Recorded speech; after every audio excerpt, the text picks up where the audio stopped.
안녕하세요. 경제 읽어주는 남자 김광석입니다. 정말 핫하죠. 무역전쟁. 무역전쟁이라는 말과 또 보호무역주의라는 말이 굉장히 많이 신문지상에서 또 뉴스상에서 많이 오르내리고 있습니다. 이 이야기는 사실 제가 경제전망, 경제트렌드 강연할 때도 이미 이런 일이 올해 내내 2018년 내내 이슈가 될 거다라고 말씀드렸었는데 실제 엄청난 이슈가 되고 있어서 저도 굉장히 기분은 좋은데요. 기분 좋은 일이 아닌데도 잘 맞추고 있다고 생각해서 또 기분 좋은데요. 자신 있게 말씀드리면 2018년 한 해 내내 이 무역전쟁, 트럼프발 무역전쟁과 보호무역주의 이 이야기가 굉장히 핫하게 중심이 될 것으로 보여집니다. 자, 이 이슈의 중심. 첫 번째, 그럼 무역이란 뭔지? 트럼프는 무슨 정책 기조를 가지고 있길래 이러고 있는지? 보호무역주의란 뭔지? 그러면 보호무역주의는 왜 확산되는지? 그렇게 되면 우리 경제에는 어떤 영향이 있는지? 이런 전반에 걸쳐서 이야기를 전개해 보도록 하겠습니다. 자, 무역은 왜 할까요? 왜 이렇게 무역은 중요한 걸까요? 그런 이야기부터 하겠습니다. 정말 말 그대로의 생기초, 무역의 생기초부터 무역이란 뭔지부터 왜 중요한지를 말씀드릴 텐데 지금 단편적으로 무역을 잠깐 말씀드리면 무역은 왜 하는 거다? 무역은 왜 하는 거다? 무역은 왜 하는 거다라는 그 설명이 크게 이론적으로는 몇 가지가 있습니다. 그 이름도 유명한 리카르도의 비교 우위론, 절대 우위론 이런 것들이 있는데 너무 어렵죠. 어려우니까 그냥 아주 쉽게 간단하게 말씀을 드려보면요. 여기 김광석이 있습니다. 그리고 누구로 할까요? 오마이스쿨이니까 이제 최진기 선생님, 진기 선생님이 있습니다. 갑자기 생각나서 이렇게 한 거예요. 근데 광석이와 진기가 둘 다 뭐를 해야 되냐면 얘네들이 살아가려면 그냥 이 사람은 사과도 따야 되고 물고기도 잡아야 된다고 해보죠. 그냥 물고기도 잡아야 된다. 그냥 그래야 이제 삶을 살아간다고 가정을 해볼게요. 근데 1시간 동안 그러니까 24시간이라고 할게요. 24시간 동안 광석이는 사과를 따면 24시간 동안 사과를 따면 10개를 따요. 그리고 광석이가 대신에 물고기를 잡으면 5마리를 잡아요. 24시간 동안 물고기만 잡는다. 그러니까 나의 생산 능력이죠. 반대로 진기는 사과를 잘 못 따요. 24시간 내내 사과를 따면 5개를 따요. 근데 반대로 물고기를 잘 잡으세요. 물고기를 잘 잡는데 24시간 동안 물고기를 잡으면 10마리를 잡아요. 근데 무역이 없는 흔히 말하는 자급자족 시스템에서는 만약에 이틀이 주어지면 이틀 동안 광석이는 사과 10개와 물고기 5개, 그리고 진기는 사과 5개와 물고기 5개. 그래서 총생산은 이 나라는 광석이하고 진기밖에 안 살아요. 이 나라의 총생산은 30이에요. 그렇죠? 이 나라의 총생산은 30이다. 근데 바꿔볼게요. 광석이는 보니까 사과를 잘 따. 사과를 잘 따니까 사과만 따요. 그리고 진기는 물고기를 잘 잡아. 물고기를 잘 잡으니까 진기는 물고기만 잡아. 사과 안 따요. 그래서 이틀 동안 광석이가 사과를 따면 20개를 따고요. 그죠?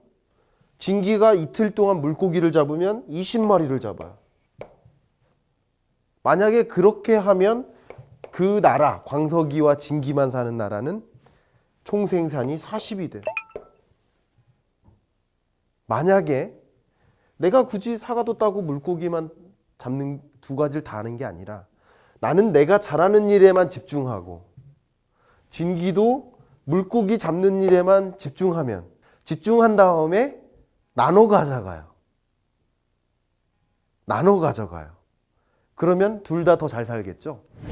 맞죠? 그거를 조금 유식한 표현으로 분업이라고 합니다. 분업. 조금 또 다른 말로 이거를 전문화라고 합니다. 이거를 국제적으로 가져가면 그게 바로 무역입니다. 국가 간에 이걸 이렇게 하면. 지금 방금 말씀드린 것이 바로 아담 스미스의 절대 우위론에 해당되고요. 리카르도의 상대적인 우위를 보여주는 것도 또 있지만 제 시간 관계상 그거는 생략하고 이런 방향으로의 무역의 어떤 무역이 주는 베너핏이 있다. 이렇게 이해하시면 도움이 될 거라고 생각이 됩니다.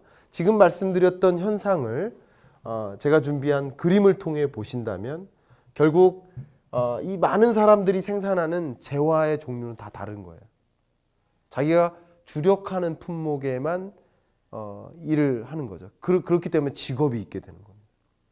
내가 밭도 쌀도 농사 짓고 사과도 농사 짓고 뭐도 농사 짓고 개도 키우고 돼지도 키우고 소도 키우고 물고기도 잡고 하는 것이 아니라 나는 내가 잘하는 일에만 주목하고 그리고 보시는 것처럼 잘 갖추어진 교환 시스템에 의존해서 교환만 하면 되는 거죠.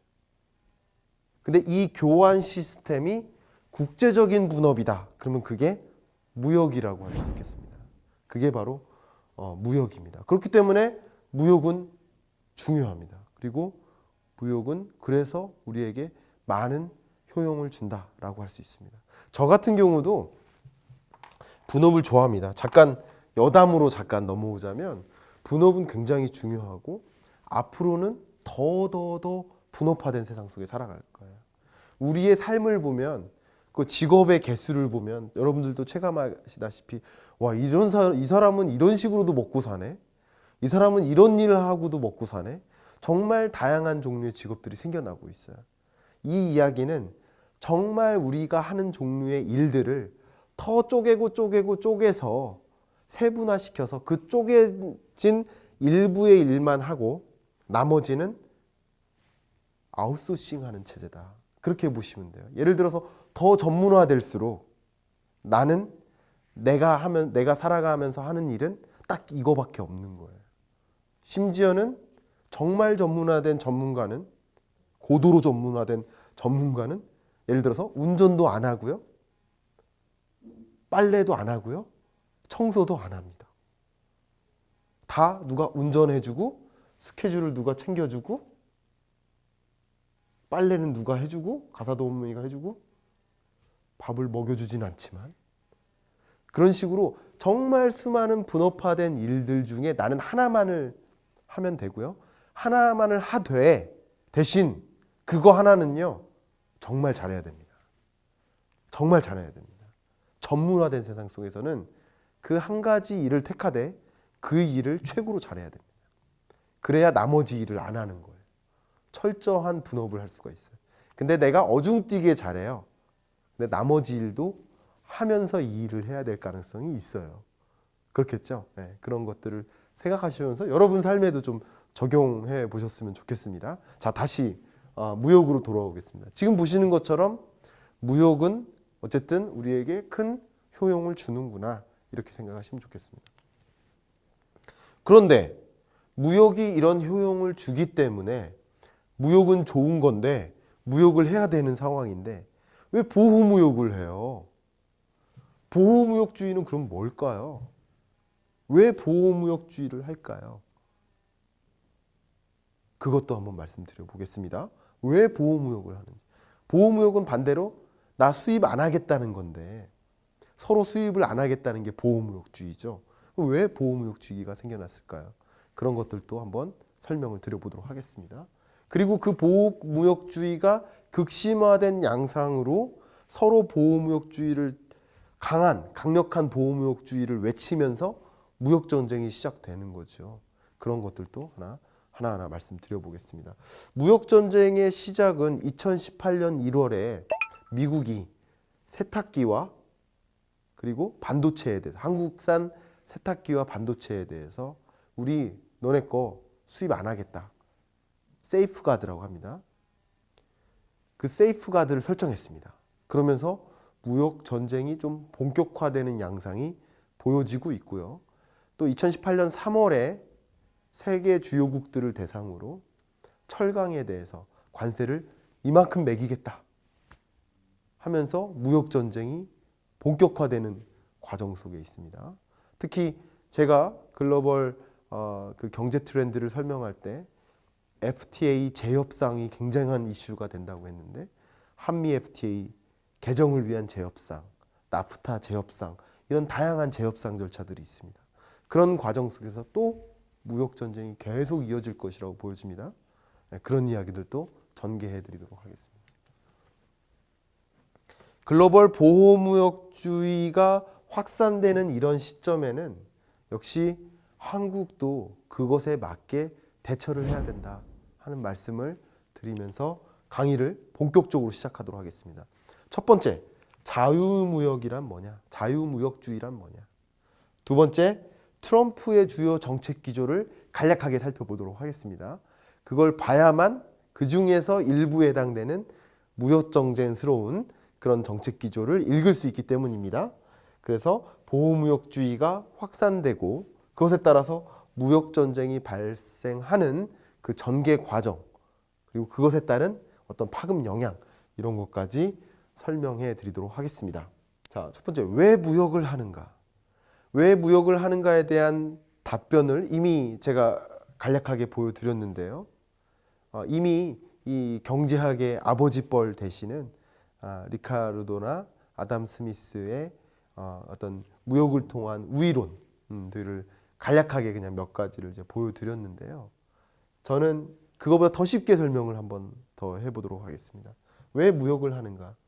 무역을 통해서 얻는 궁극적인 이익이 있습니다. 뭐냐면 1085년 고려시대에 우리가 교역을 원하던 일본 사신으로부터 귤을 처음 우리 땅에 들이기 시작했습니다. 그때 귤 맛을 본 거죠. 다시 말하면 이때 교육을 원하던 일본 사신이 없었다면 우리는 뭐예요? 귤 맛을 지금 보지 못하고 살아가는 거죠. 다시 말하면 우리나라에 없는 것들을 들여올 수 있다는 것이 또 엄청난 무역의 효용이라고 볼 수 있겠습니다. 아까 말씀드린 그런 상대적 효용 말고도 이런 절대적인 효용이 또 있습니다. 또 예를 들어 보면 원산지가 중남미 지역인 고추, 이 고추는 원래 원산지가 중남미 지역이고요. 이 지역으로부터 결국 수입이 있었기 때문에 우리가 고추장을 먹는 겁니다. 김치를 먹는 겁니다. 그렇죠? 이런 역사적인 배경을 가지고도 봐도 무역이 없었다면 우리는 아마도 백김치를 먹어야만 하는 삶의 질이 확 떨어지는 그런 삶을 살 수도 있겠다, 이런 생각을 해봅니다. 극단적으로 말씀드려보면 지금 현재의 입장에서는 원유 수입이 없는 거예요. 우리는 석유를 수입하는 나라입니까? 수출하는 나라입니까? 우리나라는 석유를 수출하는 나라죠. 우리는 원유를 수입해서 그걸 고부가 가치화 정제 사업을 해서 엄청난 정제 사업을 하죠. 그래서 정제를 해서 그걸 석유 제품, 원유를 사서 석유 제품을 만들어서 수출하는 나라입니다. 이런 산업도 없을 뿐더러 우리는 자동차도 못 굴리는 삶을 살아야 되는 거죠. 저 자동차 정말 좋아하는데 자동차를 못 굴리는 삶을 사는 거죠. 자, 이런 것들을 생각해 보면 역시 없는 것들을 있게 만드는 것이 무역이다. 아까 말씀드린 뭐 이런 이야기를 떠나서도, 그죠? 없던 것을 있게 만들기 때문에 무역이 주는 효용은 어마어마합니다. 그렇기 때문에 자유무역이 굉장히 중요합니다. 자, 두 번째, 이 무역하면 꼭 정리해야 될 단어가 바로 FTA입니다. FTA란 뭘 것인가? FTA는 뭔데 이렇게 사람들이 반대도 하고, FTA 뭐 협정한다 그러면 쌀농사 농가에서 막 반대하고 시위하고 그런 일도 많잖아요. 다 아시겠지만 FTA를 간략하게 정리를 해볼게요. FTA는 자유무역 지대라고 볼 수 있습니다. 그래서 Free Trade Area라는 단어도 쓰고요.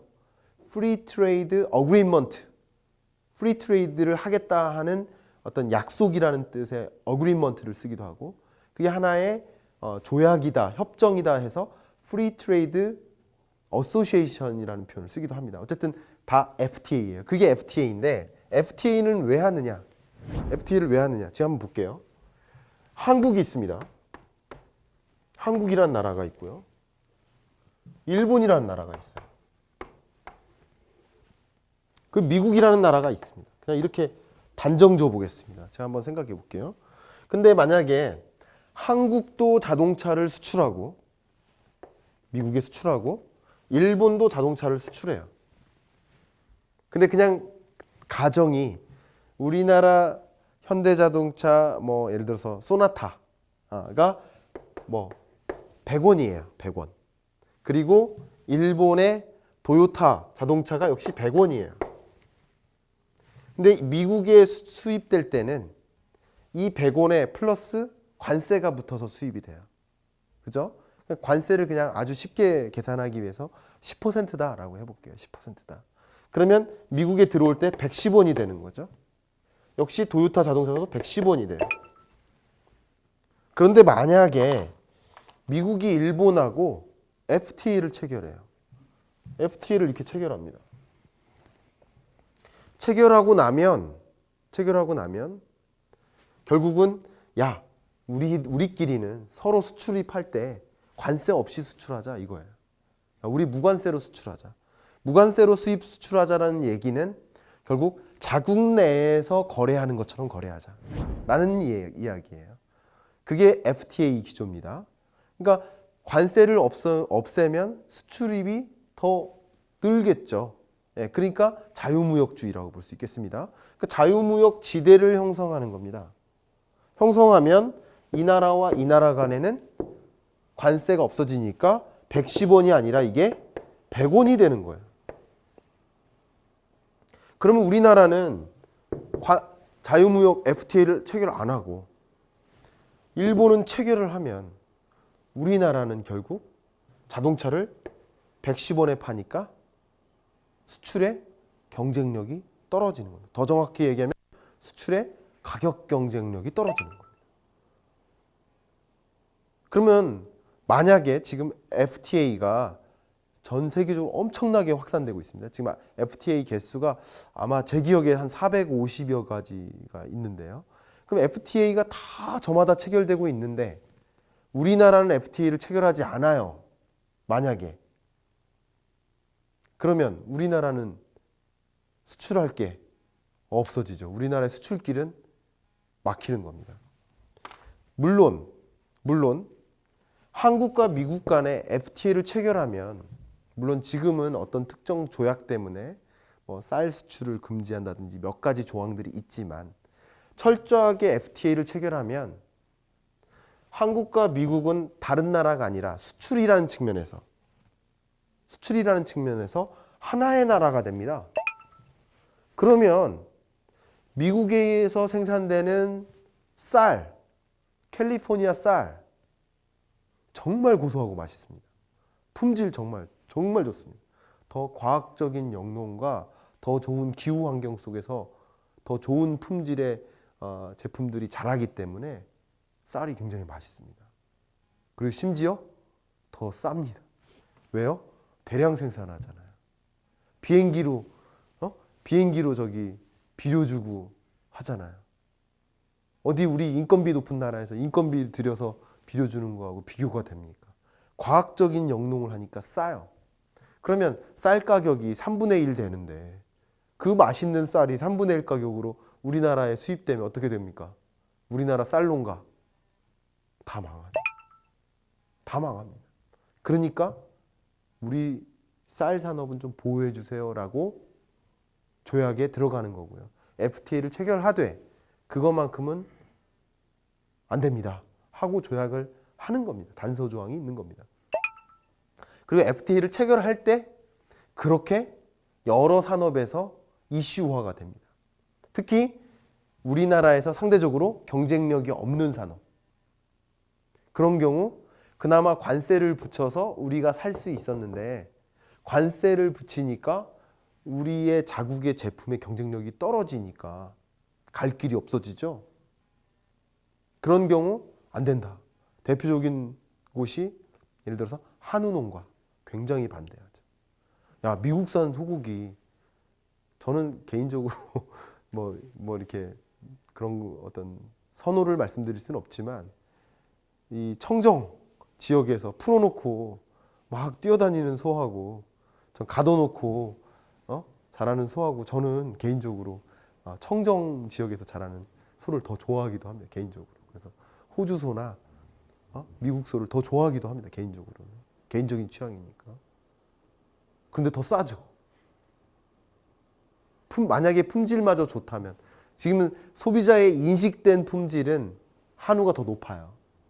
그러나 소비자의 인식된 품질이 저처럼 미국 소, 호주 소가 더 높다 그러면 가격도 싼데 품질도 좋으니까 누가 한우를 먹습니까? 그렇죠? 그럼 망하죠. 그러니까 당연히 대립이 많은 겁니다.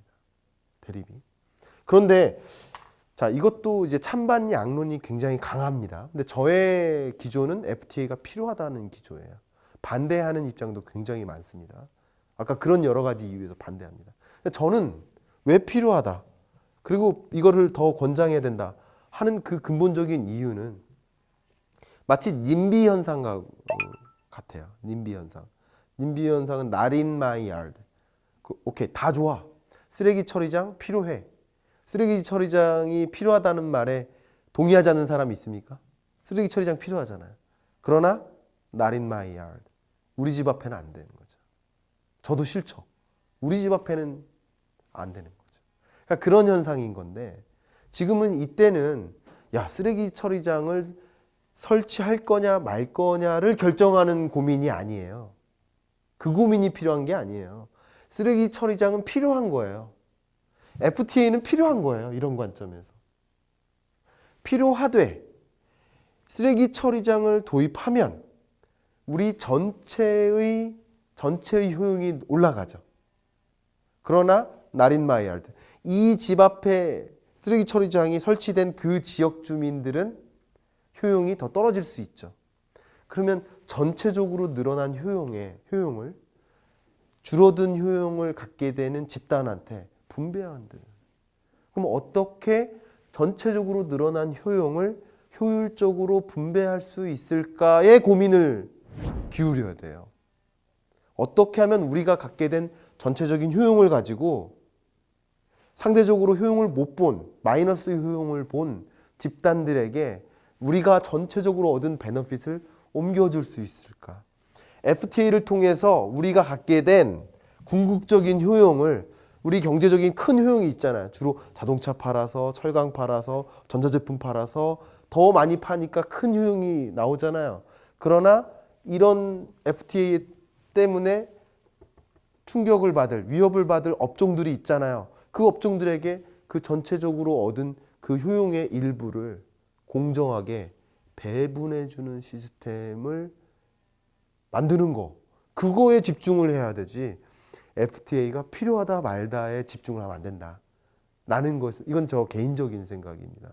물론 반대 여론도 있습니다. 특히 제가 만약에 농가라면 저도 반대하겠죠. 저도 반대하겠죠. 저 농가가 아니니까 객관적으로 봤을 때, 전체적으로 봤을 때는 큰 효용이 늘어나니까. 그리고 이게 안 되면 그냥 국가 자체가 위협을 받으니까, 어떤 특정 산업이 위협받는 수준이 아니라 국가 전체의 효용이 줄어드니까 결국 간접적으로 우리의 경쟁력이 없는 산업도 간접적으로 또 악영향을 받기 때문에 FTA는 필요하다라고 보는 겁니다. 쓰레기 처리장은 필요하다. 그러나 쓰레기 처리장이 설치된 그런 지역 주민에게 잃게 된 효용만큼을 충분히 그 이상으로 보존해주는 그런 시스템을 고민하는 것, 그런 노력이 정책적으로는 더 필요하지 않을까. 그게 이제 FTA입니다. 관세 없이 수출하자. 그게 FTA입니다. 그게 자유무역주의의 대표고요. 근데 FTA는 제가 말씀드릴게요. FTA는 결국은 여기 보시면 경제통합이라는 게 있습니다. 경제통합, Economic Integration, 경제통합이. 경제 통합이 있는데 경제 통합의 유형이 몇 가지가 있어요. 그 유형이 한 4가지 정도 됩니다. 그 경제 통합 중에서 가장 기초적인 단계를 FTA라고 하는 겁니다. 가장 기초적인 단계. 뭐냐? 보니까 영내 관세 철폐. FTA를 체결한 나라끼리는 그 지역 내에는 관세 없이 교역하자 하는 게 FTA입니다. 이게 조금 더 올라가면 영내 관세 철폐는 물론이거니와 역외 공동관세를 부과하자. 역외 공동관세를 부과하자. 무슨 말이냐면 여기 한번 돌아가 보시면 자, 한국과 미국이 관세를 우리 영내에서는 관세를 없애자는 것에 동의할 뿐만 아니라 얘네가 우리끼리는 무관세고 수많은 나라들에 대해서 관세를 부과하잖아요. 그죠? 미국도 수많은 나라들에서 관세를 부과하잖아요. 다른 나라들에 대해서 관세를 부과하고 있는데 그 관세를 어떻게 하자? 보시는 것처럼 똑같이 하자. 똑같이 하자. 그게 바로 역외 공동관세 부과입니다. 그렇게 됐을 때 우리는 관세동맹이라고 합니다. 관세동맹. 커스텀 유니언이라고 합니다. 그 사례는 여기 보신 것처럼 머커스라는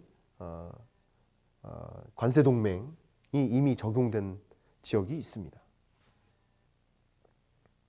그리고 스텝 3는 여기서 하나 더 추가됩니다.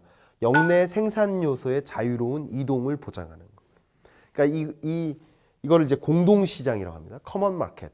커먼 마켓은 다시 말하면 이 역내에는 당연히 관세는 철폐고 대외국에 대해서 공동관세를 부과하는 것도 당연히 하고 뿐만 아니라 니네 나라와 우리나라끼리는 생산 요소가 자유롭게 이동합시다. 예를 들면 뭐야? 생산 요소에는 뭐가 있어요? 생산 요소에는 토지, 노동, 자본. 토지, 노동. 쉽게 말해서 노동이라고 생각해 보세요. 야, 니네 인력이나 우리 인력이나 왔다 갔다 자유롭게 하자. 차별을 두지 말자 이거예요. 대표적인 게 EEC고요. 여기 정확한 표현은 아니지만 이거에 굉장히 가까운 것이 호주와 뉴질랜드입니다. 호주와 뉴질랜드 간에는 생산 요소의 이동이 굉장히 자유로워요. 더 베너핏을 두고 있고요.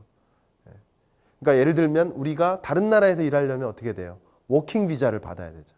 워킹 비자 없이 거기 가서 일할 수 있는 거예요. 그러니까 생산 요소가 자유롭게 이동하는 거죠. 이해가시죠? 공동한 대우를 해주는 거예요. 그게 바로 공동시장, 커먼 마켓에 해당됩니다.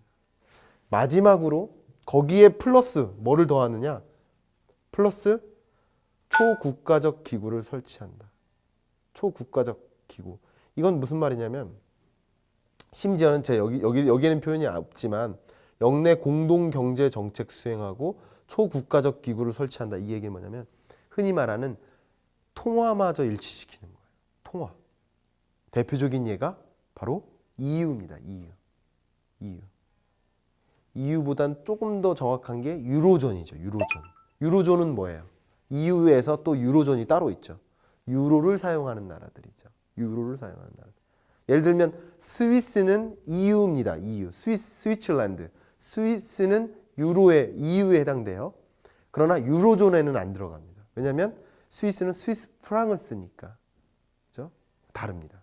그런 것처럼 이 유로존은 통화까지 일치시키는 거예요.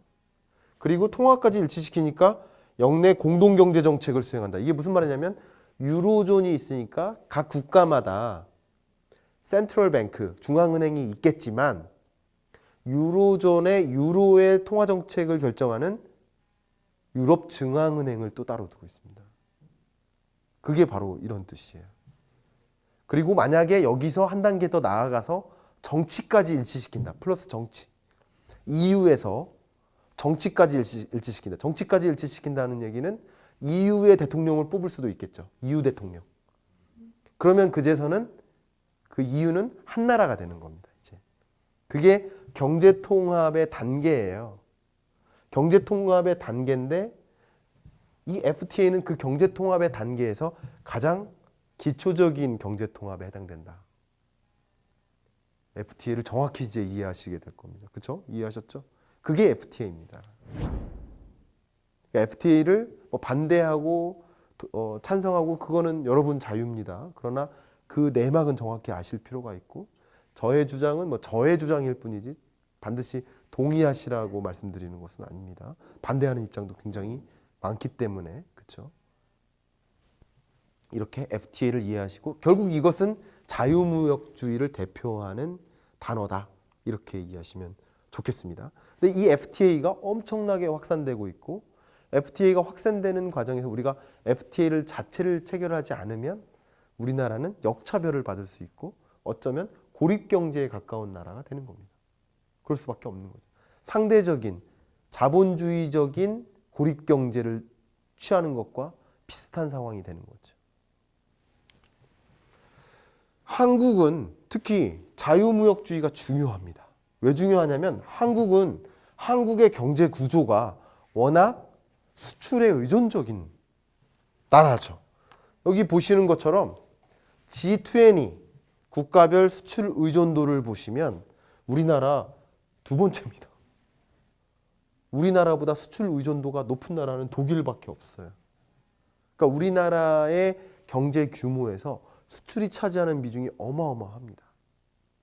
그렇기 때문에 우리나라는 자유무역이 굉장히 중요하고 더군다나 이걸 이제 우리는 통상환경이라고 하는데 통상환경이 막 흔들리면 굉장히 큰 충격을 받을 수 있죠.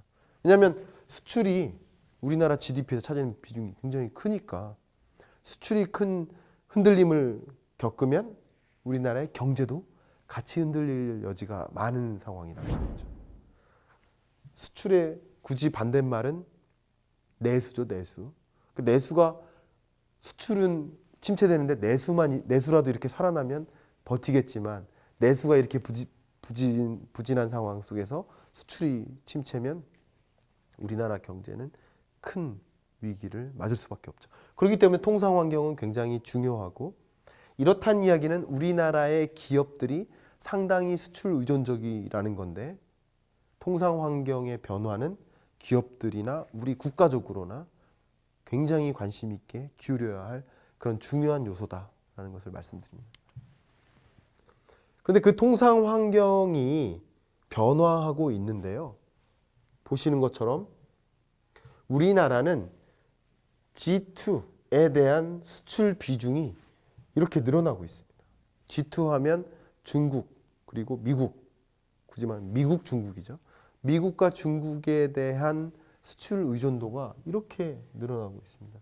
그러니까 거의 절반가량을 미국하고 중국에 하고 있어요. 그런데 중요한 것은 무역전쟁이 트럼프발 무역전쟁인데 누구랑 싸우냐? 중국하고 싸운다는 거죠. 중국하고 미국하고 무역전쟁을 하는 과정에서 우리는 새우등 터질 가능성이 있습니다. 그러니까 굉장히 중요하다는 거죠. 굉장히 중요한 상황을 말씀드립니다.